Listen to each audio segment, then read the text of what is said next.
All right, and welcome back, guys. Now we're going to go through, and you guys really seem to like my video showing the best attachments that I personally think you should be running in zombies for ARs. We're going to do it again.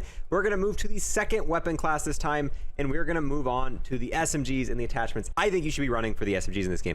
Now, the way we're going to structure this video, essentially, I'm going to go through right now, and I'm going to sit and explain every single attachment I would run personally on the MP5 and explain my reasoning. Then after I've done explaining all of that, at the end of the video, I'm gonna go through and show every single weapon with the attachments I think you should be using. If you wanna know the exact explanation for every attachment I'm using and kind of the variations I would use, you can watch this part of this video. But if you're just looking for a certain weapon and just wanna not really watch a bunch of the video, you can just click to the end of the video, find the weapon that you personally wanna make attachments on, and just use those attachments on that. So regardless of what you're trying to get this video, there's two different options here. You can just skip to the end, watch exactly the gun you're looking for, the attachments with no explanation. That way it's quick, easy, click up the video, go back in game. But if you don't want the explanation and kind of the variations you could make yourself, we're gonna go through and explain that now.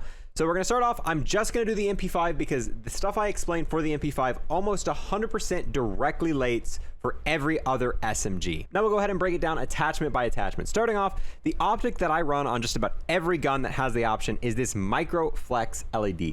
Now, obviously, the optic is very subjective. Whatever you feel most comfortable with, use that one. This is not really, no stat changes here, just whatever you feel comfortable with. Me personally, I find the Microflex LED kind of the thing I go for. And on top of that, the reticle I use, I almost always find myself using this Apex reticle, whether it be the multiplayer version of it or the zombies version of it. It, to me, is what I find the easiest reticle to hit headshots with. Now, for the second attachment, the muzzle. I almost always find myself rocking the agency suppressor because it gives you that increased equipment drop. And essentially, these are equipment drops. This is going to be C4, Syntexes, all of that stuff, and I do find it very helpful, and you do seem to notice it quite a bit. It does seem to help drop them quite more often.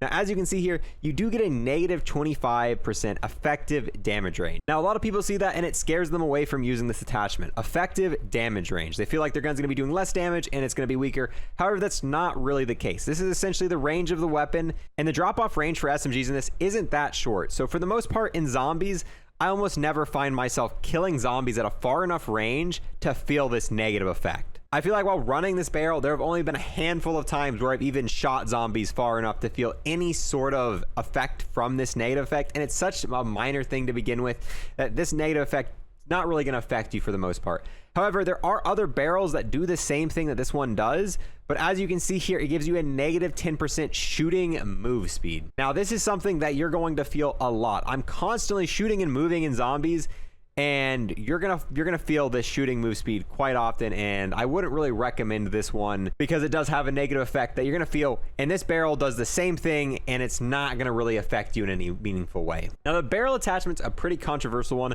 The Task Force is almost always the best barrel. However, this damage doesn't really seem to do much right now. The attachment does seem to be bugged. It would be the best attachment to run, and honestly, I still think it's a very good attachment to run because none of the other attachments in this category help very much. Bullet velocity doesn't really help in zombies. Effective damage range, once again, not too big of a deal. And a lot of these other attachments do the same thing. The only one that does much of anything is this plus armor damage. This is really good. You're not going to really get any effect from this till round 20. That's when the armored zombies start spawning in.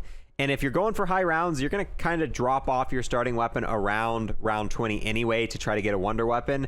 So this isn't going to help you for too long. So my kind of recommendation, if you're grinding guns gold, I definitely use this armor damage barrel. If they ever fix the Task Force barrel, clearly this is going to be the single best barrel to use, even beating out the armor damage. Right now, like I said, it is kind of bugged. So for right now, I'd personally recommend running this barrel until they eventually fix this, if they ever fix it or whatnot. But it's still not a bad option to run regardless, because none of the other attachments in this category are going to help you pretty much at all. So either run the armor or the Task Force. Now, moving on to the body attachment. This is one of the easiest picks. Honestly, just the Ember sighting point. Go with that. Don't touch anything else.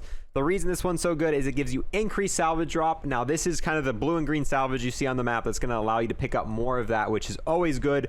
One of the most important things to have in the game. On higher rounds, currency doesn't mean a lot, but kind of mid-game towards the 50s and stuff, you're kind of going to want to get a lot of that to get your armor, to get your self-revives, to max tier your weapon. Obviously, as you go past 50s and whatnot, you're going to have so much salvage that it's not going to matter anymore. But mid-game, the salvage is very important, and getting it early on is going to help you a lot. Now, no other barrels in this category are very helpful. This does give you increased salvage drop as well, but it doesn't give you that plus 25% hip fire accuracy, which in zombies, hip fire accuracy is amazing and something you definitely want to have. So we don't really want to take any negative effect. So anytime we can get more, that's a good. So this gives you the increased salvage rate and the hip fire accuracy. Now it does give you negative 10 aim down sight time, which in zombies doesn't really matter too much. ADS is not that important in zombies. And it does give you negative 10% sprint to fire time, which is a little annoying, but trust me, I would rather have that plus 25% hip fire accuracy. Now moving on to the under barrel attachment. This one's pretty easy. Recommend the bruiser grip. Not much else that's going to help you in this category. This just gives you plus 3% for movement speed, sprint moving speed, aim walking speed, and a few other things.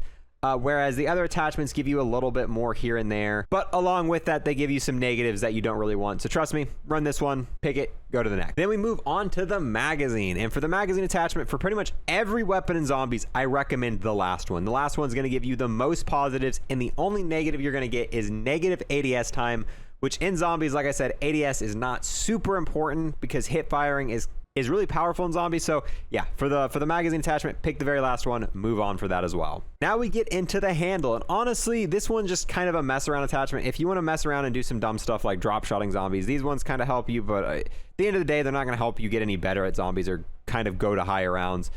For this, I find myself just using the plus 10% ADS time. I know I said ADS doesn't do much at all in zombies, but it's better than getting any of the negatives that these come with. So I just go with that to help us kind of maybe ADS a little bit quicker after all the negatives we've taken from the other attachments. Now moving on to the last one is the stock attachment. Now you don't want to run these last two because negative hip fire accuracy. You really don't want to take pretty much any negative hip fire accuracy with any attachment you put on, because like I said, it's such an important thing in zombies. So that automatically eliminates a lot of these stocks. So it really comes down to whether you want aim walking movement speed, sprint to fire time, or slide speed. I almost always go with the sprint to fire time. That way you can shoot a little bit quicker after sprinting. So while you're training or moving around, you can kind of get those bullets off just a little bit quicker. And with that, that's kind of the full set of attachments I would recommend on the MP5. And like I said, that almost directly relates to every other SMG in the game. Now with that, I'm going to go ahead at the end of this. Like I said, I'm going to go through every single weapon and show you the attachments that I put on every single one in order in zombies. So if there's a specific one you're looking for, you can go through there, check that out and whatnot. But yeah, with that, I guess I'm going to go ahead and end this. Thank you guys so much for watching this point of the video. And what weapon class would you like for me to cover next? At this point, we've done ARs and we've done SMGs. So that leaves us with TAC rifles, LMGs, and a bunch of other things still left. What weapon class would you personally like for me to cover next? With that, I'm going to go ahead and end this video, guys. Thank you guys so much for watching, and I'll see you guys next time.